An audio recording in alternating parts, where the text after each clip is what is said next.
Jalur dari Musdalifah menuju Mina sempat mengalami kemacetan parah. Akibatnya ratusan jemaah haji termasuk dari Indonesia sempat terlantar di Musdalifah dan harus menunggu hingga bisa diangkut bus. Usai bermalam di Musdalifah, jemaah haji dijadwalkan menuju Mina sejak subuh. Namun kondisi bus yang terjebak kemacetan di jalur Taradudi selama berjam-jam membuat jemaah Indonesia baru seluruhnya bisa terangkut pukul 13.30 waktu setempat. Total ada 25 kloter jemaah yang harus menunggu giliran menanti bus menuju Mina.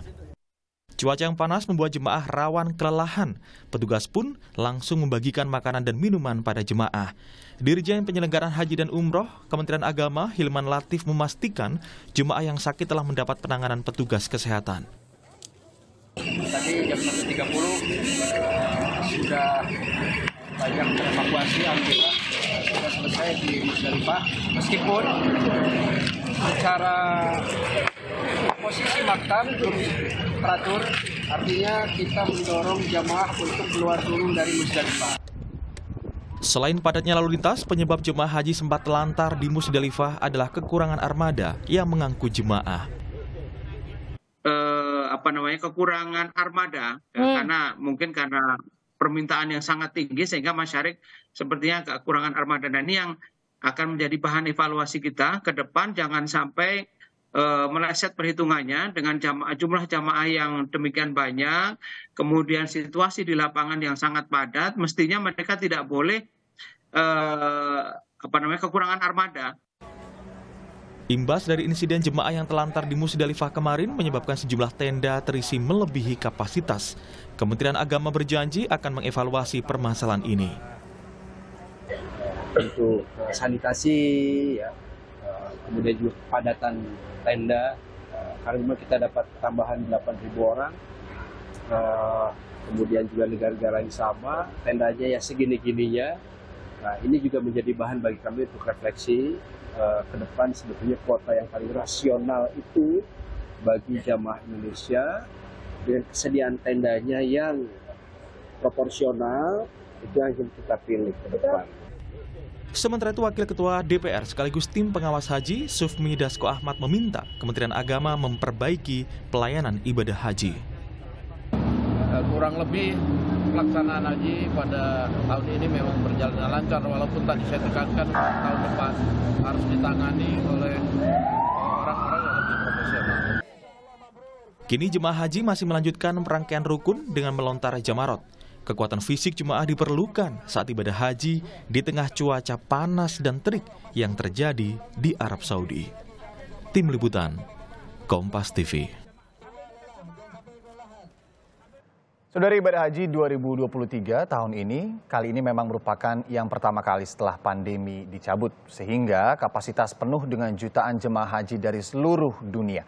Sayangnya sejumlah masalah menyelimuti penyelenggaraan ibadah haji, mulai dari jemaah yang kita tahu kabarnya terlantar di Musdalifah, kemudian ada informasi terkait dengan catering makanan yang telat hingga tenda yang over kapasitas. Bagaimana upaya perbaikan penyelenggaraan ibadah haji? Pagi ini kita akan langsung bahas dengan sejumlah narasumber, diantaranya Ketua Komnas Haji dan Umroh, Pak Mustoli Siraj, kemudian ada Pak Ashabul Kafi, Ketua Komisi 8 DPR RI, dan juga Pak Firman M. Nur, Ketua Dewan Pengurus Pusat Asosiasi Muslim Penyelenggara Haji dan Umroh atau Amfuri. Selamat pagi, Bapak-Bapak. Assalamualaikum warahmatullahi wabarakatuh.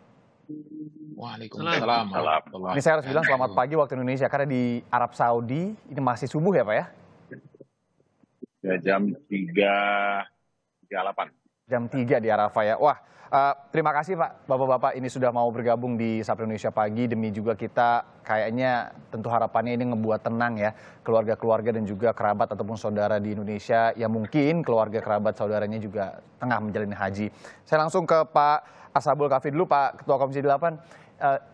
Mungkin kita nanti dengarkan satu persatu cerita ketika di Musdalifah juga, karena semuanya ini lagi di Arab Saudi kebetulan. Seperti apa Pak kemarin Pak? Apakah kemudian memang separah itu seperti apa yang kita dengar di Indonesia? Kalau Pak Kafi sendiri bagaimana ceritanya kemarin Pak? Jadi yang pertama ya, sebagai tim pengawas haji tahun ini, dari Komisi 8, yang pertama-tama saya ingin sampaikan bahwa saya sangat prihatin ya, dengan situasi yang dialami oleh jamaah kita di Arab Saudi. Mereka tidak hanya harus beradaptasi dengan cuaca yang berbeda antara Indonesia dan Arab Saudi, tetapi mereka juga mengalami berbagai macam tantangan.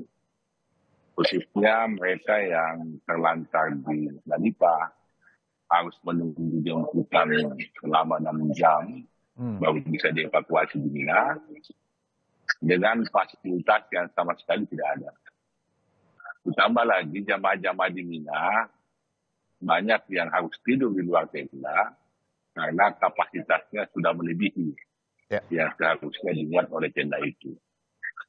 Nah, ditambah lagi catering yang sampai tadi masih ada beberapa tenda yang mengalami keterlambatan di pendistribusian.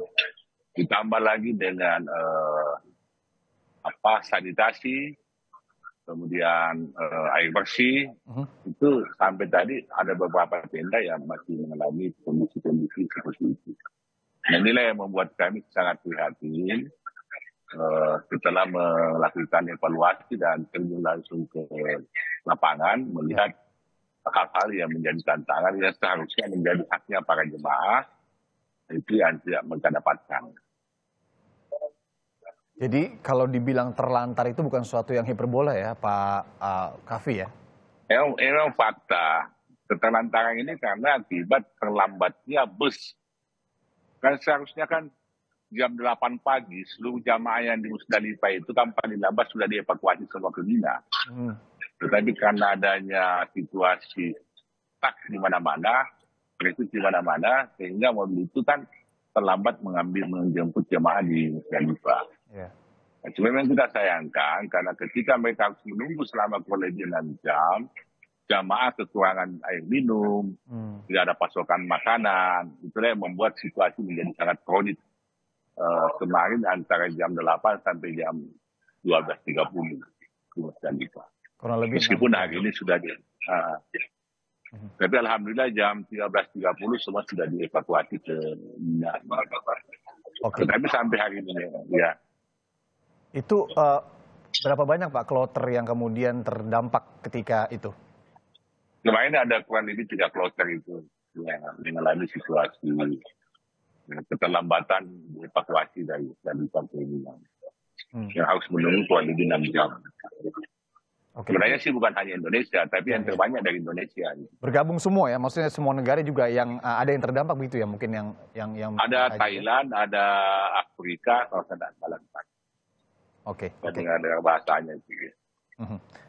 Terkait dengan bis itu sendiri Pak, itu adalah bis yang memang normalnya khusus untuk orang Indonesia saja, apakah memang itu untuk campuran juga gitu loh? Ini bis shuttle gitu ya Pak ya? Untuk Indonesia. Jadi masyarakat ini kan menyiapkan bus-bus itu kan, yang termasuk jumlah penumpangnya, nama maktabnya, nomor mobilnya sudah siap semua, sudah diatur sedemikian rupa. Jadi mobil itu memang khusus untuk mengangkut para jamaah Indonesia. Tetapi karena kelamaan menunggu, ya ada di antara beberapa jamaah yang mengambil inisiatif sendiri menaiki bus-bus yang ada. Karena mungkin sudah nggak tahan dengan cuaca yang sangat panas. Dan kemarin kan sampai 41 derajat. Iya. Pak Firman? Jadi kami... Oke. Masih dilanjutkan Pak Kavi, silakan Pak Kavi. Jadi kami melihat bahwa pemerintah Indonesia harus mengambil langkah-langkah ya untuk memberi tekanan ya kepada para masyarakat ini dari pemerintah Arab Saudi tentunya, karena sesungguhnya kewenangan pelaksanaan haji di Al-Husna ini kan sudah ada pada mereka, pada masyarakat ini. Kita melihat memang manajemen pengolahan hajinya ini yang masih agak lemah. Ini yang perlu menjadi catatan kami bagi semua. Oke. Kalau dari Amfuri sendiri, Pak Firman, cerita apa yang bisa dibagikan ke kami mungkin saat ini, untuk kita semua, untuk evaluasi tentunya ke depannya? Ya, yang pertama alhamdulillah kita bersyukur pada Allah Subhanahu wa taala. Puncak haji pada hari Selasa yang lalu kita wukuf di Padang Arafah berjalan dengan baik, dan seluruh jamaah haji yang tahun ini totalnya menurut informasi resmi dari Kementerian Haji sekitar 1,8 juta. Itu semuanya dapat melakukan wukuf di Padang Arafah dengan baik. Dan alhamdulillah semuanya dalam kondisi yang panas luar biasa, Alhamdulillah. tapi semua jamaah dapat menaikkan puncak daripada haji tersebut dengan baik. Kemudian memang berapa kendala menjadi catatan kami. Mungkin Mas Irianda izin saya sebagai Ketua Umum Ampuri, Asosiasi Muslim Penyelenggara Haji dan Umroh Republik Indonesia, mungkin saya akan bicara dalam kapasitas saya sebagai haji khusus. Baik. Karena kuota kami adalah 8% daripada kuota nasional. Tahun ini pelayanan haji khusus ini dilayani oleh 2 syarikah. Jadi pelayanan itu oleh 2 syarikah karena sistem pelaksanaan perjalanan ibadah haji mulai tahun ini sudah dilakukan dengan kerjasama dengan syarikah B2B, business to business dengan syarikah. Dan kami di Ampuri memilih partnership kami adalah masyarik, sebagaimana tadi disampaikan Pak Sabul Kahfi. Jamaah haji reguler juga partnernya adalah masyarik. Dan sebagian jamaah haji khusus memilih partner pelayanannya adalah Duyuful Bait. Jadi 2 syarikah besar ini yang melayani mayoritas di haji khusus. Terbagi dalam beberapa pilihan maktab. Alhamdulillah secara umum sampai puncak daripada wukuf kemarin itu semua berjalan baik. Nah, kendala mulai timbul di haji khusus ada tentunya rupanya memang tahun ini adalah tahun pertama, Mas Irianda, haji itu dilaksana dengan full kuota, yaitu total 100% kuota, bahkan di akhir ada tambahan kuota untuk Indonesia. Jadi terasa betul bagi kami adalah masalah kapasitas tempat. Terlihat betul bagaimana tempat yang dulu kapasitasnya tidak lebih dari 2.600, tahun ini dipaksakan sampai 4.000. Bahkan ada satu maktab yang harus melayani kapasitas yang jauh lebih besar, 4.700 atau 4.800. Nah, tentu sebagaimana kita ketahui, kapasitas kemudian meter kubik per jamaah itu juga tentu membagian pada kenyamanan jamaah. Tadi Pak Sabul Kahfi menyampaikan memang ada di haji reguler, ada sebagian tidak mendapatkan tempat. Tentu haji khusus itu terjadi karena overkapasitas ini.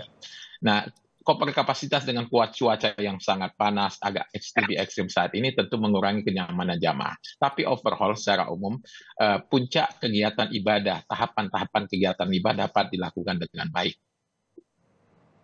Oke, tentu insya Allah juga ke depan ini kan masih ada beberapa rangkaian begitu ya, ini juga masih bisa dijalankan dengan baik. Tapi kalau untuk kuota sendiri tadi menarik, sepertinya kalau dari Ampuri sendiri, ya kita kalau ngomongin pandemi kemarin atau 2022 ketika itu baru mulai lagi dicoba untuk dibuka, sepertinya berjalan aman begitu ya tahun lalu. Tahun ini lebih dinamis lah bisa dibilang seperti itu, dan juga banyak kemudian titik-titik yang harus menjadi evaluasi. Kalau masalah kuota sendiri, Ampuri melihatnya yang paling pas sebenarnya seperti apa? Ya, pertama adalah tentu yang menjadi kendala kita adalah syarikah ini dibiarkan untuk menerima ya pendaftaran partnership kontrak dari pihak manapun. Yang terlihat sekali mereka menerima di luar kapasitas yang seharusnya. Dan ini menjadi kendala. Jadi menjadi catatan kami mungkin kepada Kementerian Agama, tentunya Komisi 8 ke depan, tentu setidaknya ini penting sekali memastikan bahwa kapasitas mereka itu berapa kemampuan mereka.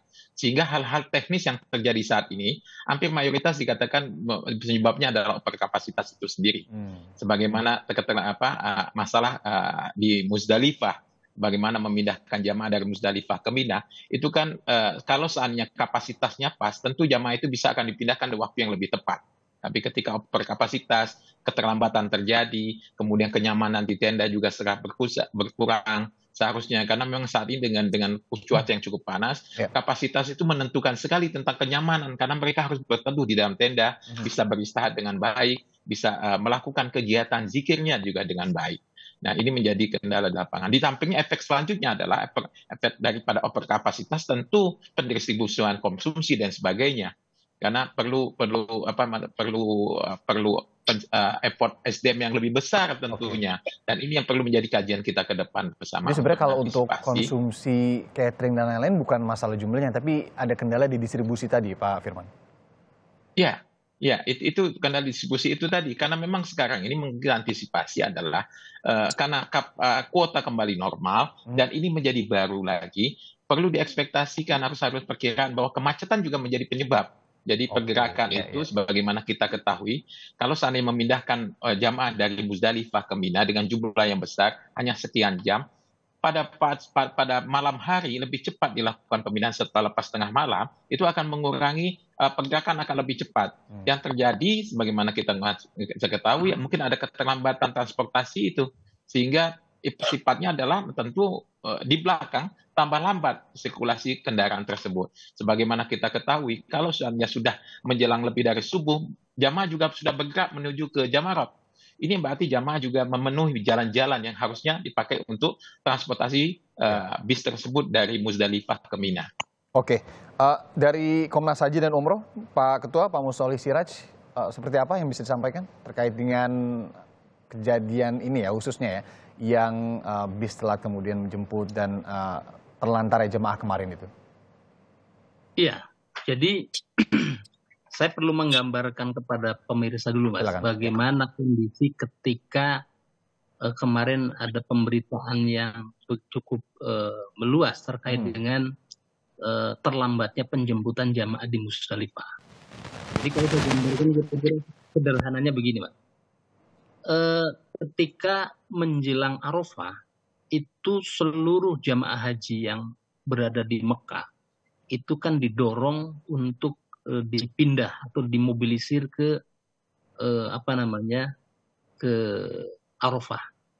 Nah, proses pemindahan saja khusus untuk jamaah Indonesia itu berlangsung dari jam 7 pagi sampai dengan jam 7 malam begitu ya. Nah, itu karena saking banyaknya kendaraan. Nah, di sisi lain menjelang hari-hari Arafah, karena itu sudah menjelang Idul Adha gitu ya. Jalan-jalan yang ada di tanah suci Mekah khususnya menuju ke Haram gitu, ke Masjidil Haram. Ya. Itu pun disekat. Mirip seperti ketika kita masa-masa pandemi lah kira-kira. PSBB itu ya. Tidak sembarangan kendaraan itu bisa memasuki Haram. Akibatnya apa? Di titik-titik tertentu kemudian terjadi kemacetan karena seperti misalnya ada ada kegiatan di Bogor misalnya, kalau ke Jakarta itu ekor kemacetan itu bisa kemana-mana. Nah, itu adalah salah satu ilustrasi ketika ada peristiwa Muzdalifah kemarin.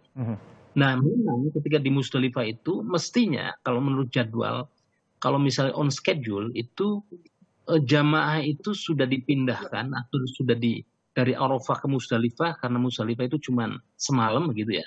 Nah, idealnya memang sebelum jam 6 atau bahkan sebelum subuh itu jamaah itu sudah digeser ke Mina begitu ya. Kenapa?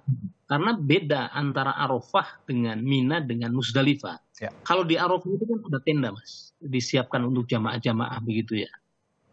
Nah, begitupun di Mina, tapi berbeda dengan di Muzdalifah. Muzdalifah itu adalah wilayah yang terbuka, tidak ada tenda sama sekali lah katakan. Blong aja gitu ya? Nah, iya, tanah lapang terbuka, sehingga apa? Sehingga kemudian ketika kemudian hari mulai terang, katakanlah jam 6 waktu di sini itu kan panasnya sudah mulai kerasa di kulit. Oh, baik. Nah, itu makanya kemudian menyebabkan masyarakat kita, khususnya jamaah kita itu mulai panik. Saya sendiri sudah mulai menerima aduan-aduan dari jamaah, teman-teman, kolega, dan bahkan petugas haji. Itu kira-kira subuh. Itu sudah mulai kegelisahan, sudah mulai terjadi begitu ya. Karena sudah tidak on schedule gitu ya? Iya, karena memang subuh saja di sini itu kan sudah kerasa panasnya, apalagi kemudian matahari terbit. Nah, itu makanya kemudian muncullah kepanikan-kepanikan yang kemudian menyebabkan jamaah kita itu gelisah, terlebih banyak lansia.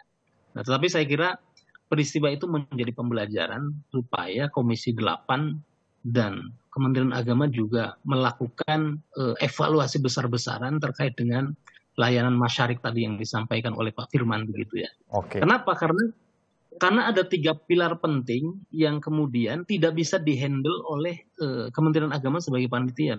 Apa itu? Saja itu, Pak? Yaitu akomodasi, transportasi, dan konsumsi yang sebelum-sebelumnya biasanya itu bisa dihandle langsung oleh panitia penyelenggara dalam hal ini pemerintah, walaupun juga menggandeng pihak lain.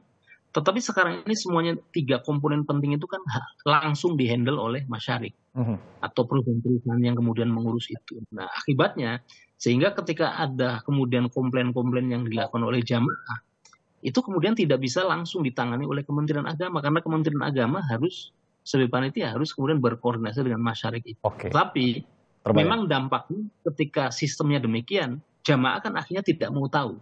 Toh mereka bayarnya ke Kementerian Agama, panitianya juga oleh Kementerian Agama. Maka kalau ada apa-apa yang disalahkan adalah Kementerian Agama. Ini saya kira yang perlu dievaluasi. Artinya dan satu hal mungkin yang perlu saya sampaikan juga kepada Pak Ketua Komisi 8 begitu ya. Saya kebetulan masuk di tim monitoring itu masuk ke Mekah itu tanggal 7 Juni gitu ya, hampir 1 bulan. Nah memang ada konsistensi penurunan layanan dalam hal ini adalah ketika terjadi pergerakan. Misalnya jamaah Indonesia tiba di di Madinah katakanlah atau di Jeddah begitu ya. Itu ketika masuk hotel itu masyarik atau kemudian perusahaan-perusahaan yang bertanggung jawab ini pun terkait dengan ketepatan bus, kemudian mobilisasi jamaah ke hotel ini juga sudah biasanya ada pergeseran. Ketika terjadi pergeseran semacam ini, itu juga harus ada adaptasi, Mas. Kemudian nanti digeser lagi ke Madinah, itu ada biasanya tidak langsung oke begitu ya, tidak langsung rapi. Nah, baru kemudian puncaknya kemarin ketika dari Mekah jamaah kita digeser ke Arafah, itu pun biasanya ada keterlambatan makanan, ada persoalan. Ini menarik sih Pak Siraj, kalau tadi yang Anda katakan konsistensi penurunan kualitas layanan, ini tentunya juga harus dipahami bahwa PPIH sendiri, kementerian, kemudian juga banyak pihak di situ yang juga menjadi pengawas saat ini harus berkoordinasi lagi dengan masyarakat tadi ya, pihak juga Arab Saudi yang kemudian secara teknis mengurus ini semua. Nah nanti lebih jauh terkait dengan hal ini, keluhan-keluhan yang mungkin masih didengar saat ini dan tentu kita jadikan pembelajaran ke depan. Beberapa hari ini masih ada penyelenggaraan, kita bahas usai jeda, termasuk juga evaluasinya dan kondisi para jemaah terkini. Sesaat lagi di Sapa Indonesia Pagi.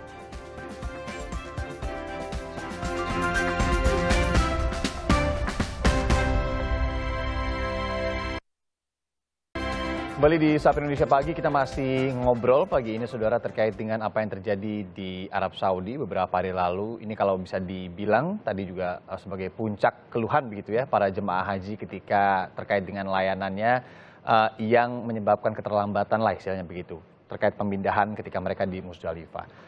Kami masih juga tergabung dengan Pak Firman M. Nur, Ketua Dewan Pengurus Pusat Amfuri, kemudian ada Ketua Komnas Haji dan Umroh Pak Mustoli Siraj dan juga Ketua Komisi 8 DPR RI Pak Ashabul Kahfi. Terima kasih sekali lagi ini karena di sana masih atau di Arab Saudi saudara ini masih pagi sekali, masih jam 3 subuh. Saya mau lanjutkan dulu ke Ketua Komnas Haji dan Umroh Pak Mustoli Siraj, mungkin sebelum nanti ke Pak Ashabul Kahfi kembali. Kira-kira kalau ada yang bisa disampaikan mungkin Pak Siraj ini kepada PHU, kemudian juga kepada DPR itu sendiri, ini mungkin sekalian begitu ya. Apa sih kalau dari Anda Komnas yang titik-titik pentingnya yang mungkin menjadi pembelajaran di tahun ini yang tidak terjadi di tahun-tahun sebelumnya yang bisa diperbaiki di tahun-tahun ke depannya? Jadi yang penting itu adalah yang tadi saya sampaikan. Ada tadi kualitas pelayanan yang menurun ketika terjadi pergerakan. Misalnya jamaah haji kita yang baru tiba dari dari tanah air ke Mekah gitu ya, itu biasanya ada koper nyasar begitu ya, kemudian konsumsinya terlambat. Nah, kemudian setelah jamaah haji Indonesia berkumpul di Mekah begitu ya, nanti kemudian kan akan digeser ke Arafah. Nah, ketika awal mula sampai di Arafah itu kendala-kendala tadi akan muncul seperti kurangnya tidak lancarnya air, terus kemudian masalah toilet begitu ya, begitupun tenda. Nah tapi biasanya siklus-siklus seperti itu baru akan beradaptasi.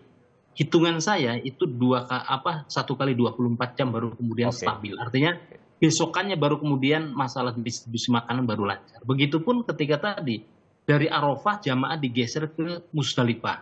Nah memang titik ini adalah titik yang paling krusial. Setelah dari Musdalifah, tadi yang kemarin ada cerita jamaah haji yang terlambat dimobilisir begitu ya. Dari ketika dimobilisir sampai di Mina juga terjadi masalah tadi. Masalah ketika airnya ternyata masih macet.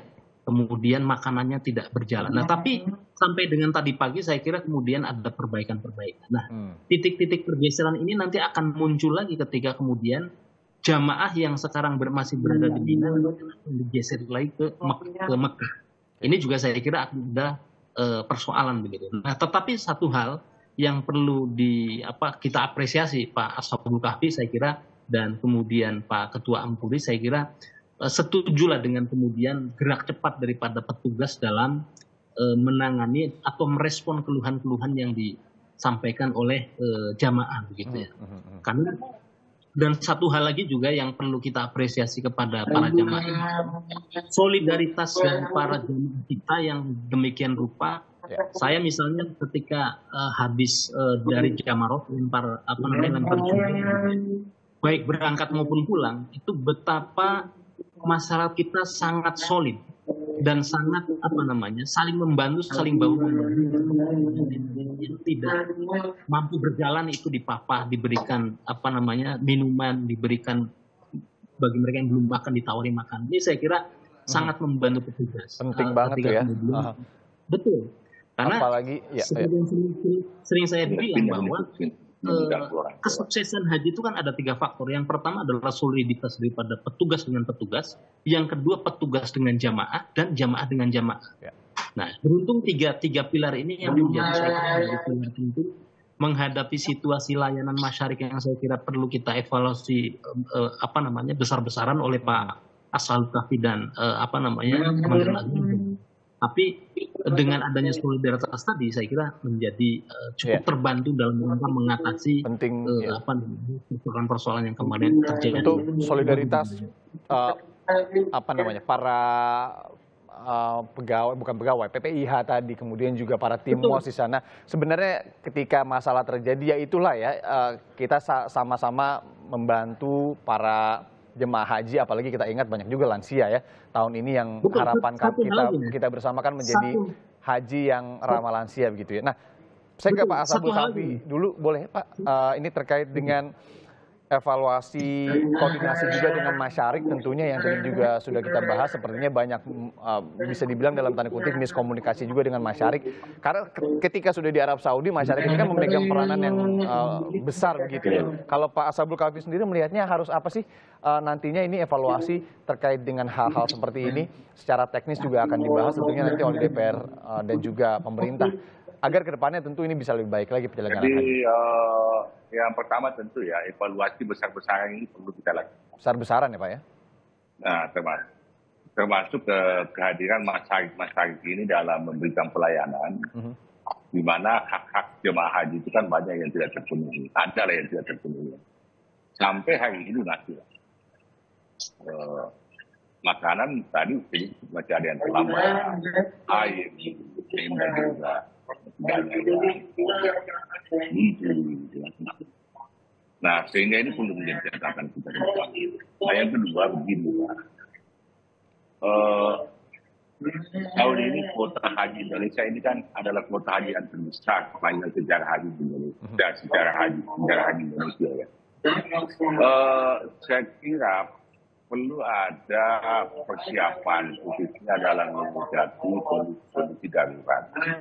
Ini yang sebenarnya kami sudah ingatkan kepada Kementerian Agama 3 hari yang lalu waktu kami rapat kerja, agar mengantisipasi kemungkinan terjadinya kondisi darurat seperti yang terjadi di Musdalifah.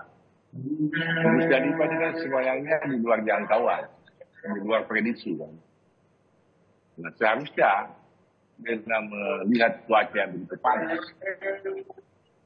sebenarnya kan untuk meminimalisir kegelisahan dan kepanikan jamaah pada hari ini, tentu dengan menyiapkan air minum sebanyak-banyaknya. Ini yang tidak ada. Karena itu disiapkan mulai dari pagi atau malam hari, di drop di atas lapangan ya, tempat mereka maghrib. Sebenarnya itu bisa kita atasi, tapi karena itu sama sekali tidak ada, itulah yang membuat situasi semakin kronis, jamaah panik karena tidak ada air minum yang tersedia di tempat itu. Itu yang pertama. Kemudian yang kedua, tahun ini memang jemaah haji lansia ini kan cukup besar Pak, 30%. Kurang lebih 67.000 jemaah lansia kita. Kemudian pada saat yang sama kebijakan Kementerian Agama tidak ada lagi istilah pendamping jamaah atau mahram. Karena mahram ini kan memang cenderung mengambil jatah porsi jamaah lain. sehingga dihilangkan. Nah, sehingga kehadiran petugas haji ini betul-betul sangat diharapkan untuk membantu para jamaah-jamaah lansia ini. Ini kan persoalannya, petugas kita juga ini kan sangat terbatas, tidak berbanding lurus dengan jumlah jemaah. Oleh jadi menjadi catatan kami, jemaah lansia yang cukup besar, dan ke depan saya kira ini akan menjadi wajah haji Indonesia dalam panjangnya antrian sampai berpuluh tahun, itu kan pada akhirnya akan menjadikan wajah Indonesia diwarnai oleh jamaah-jamaah lansia. Ya. Nah, olehnya itu mungkin saran saya ke depan, evaluasi kami, bahwa salah satu syarat istitaah jamaah itu adalah kesehatan. Sehingga screening kesehatan itu harus dilakukan lebih awal sebelum mereka melakukan pelunasan. Karena kalau mereka sudah melakukan pelunasan, kan kita tidak bisa ngapa-ngapain lagi, karena hak mereka. Khususnya jamaah lansia pasif ya. Lansia pasif yang memang ketergantungannya sama orang. Nah, ini yang perlu kita pastikan ke depan. Tetapi yang terpenting kalau menurut saya, yang paling perlu kita evaluasi itu kehadiran masyarakat ini yang mobat ya. Yang sampai hari ini juga masih ada yang belum bisa memenuhi hak-haknya jemaah. Bahkan jangankan di jamaah haji reguler, Pak Ustaz. Khusus pun begitu sebenarnya. Dan dengan sebenarnya. kemarin juga di khusus juga begitu. Bahkan ada tenda yang harus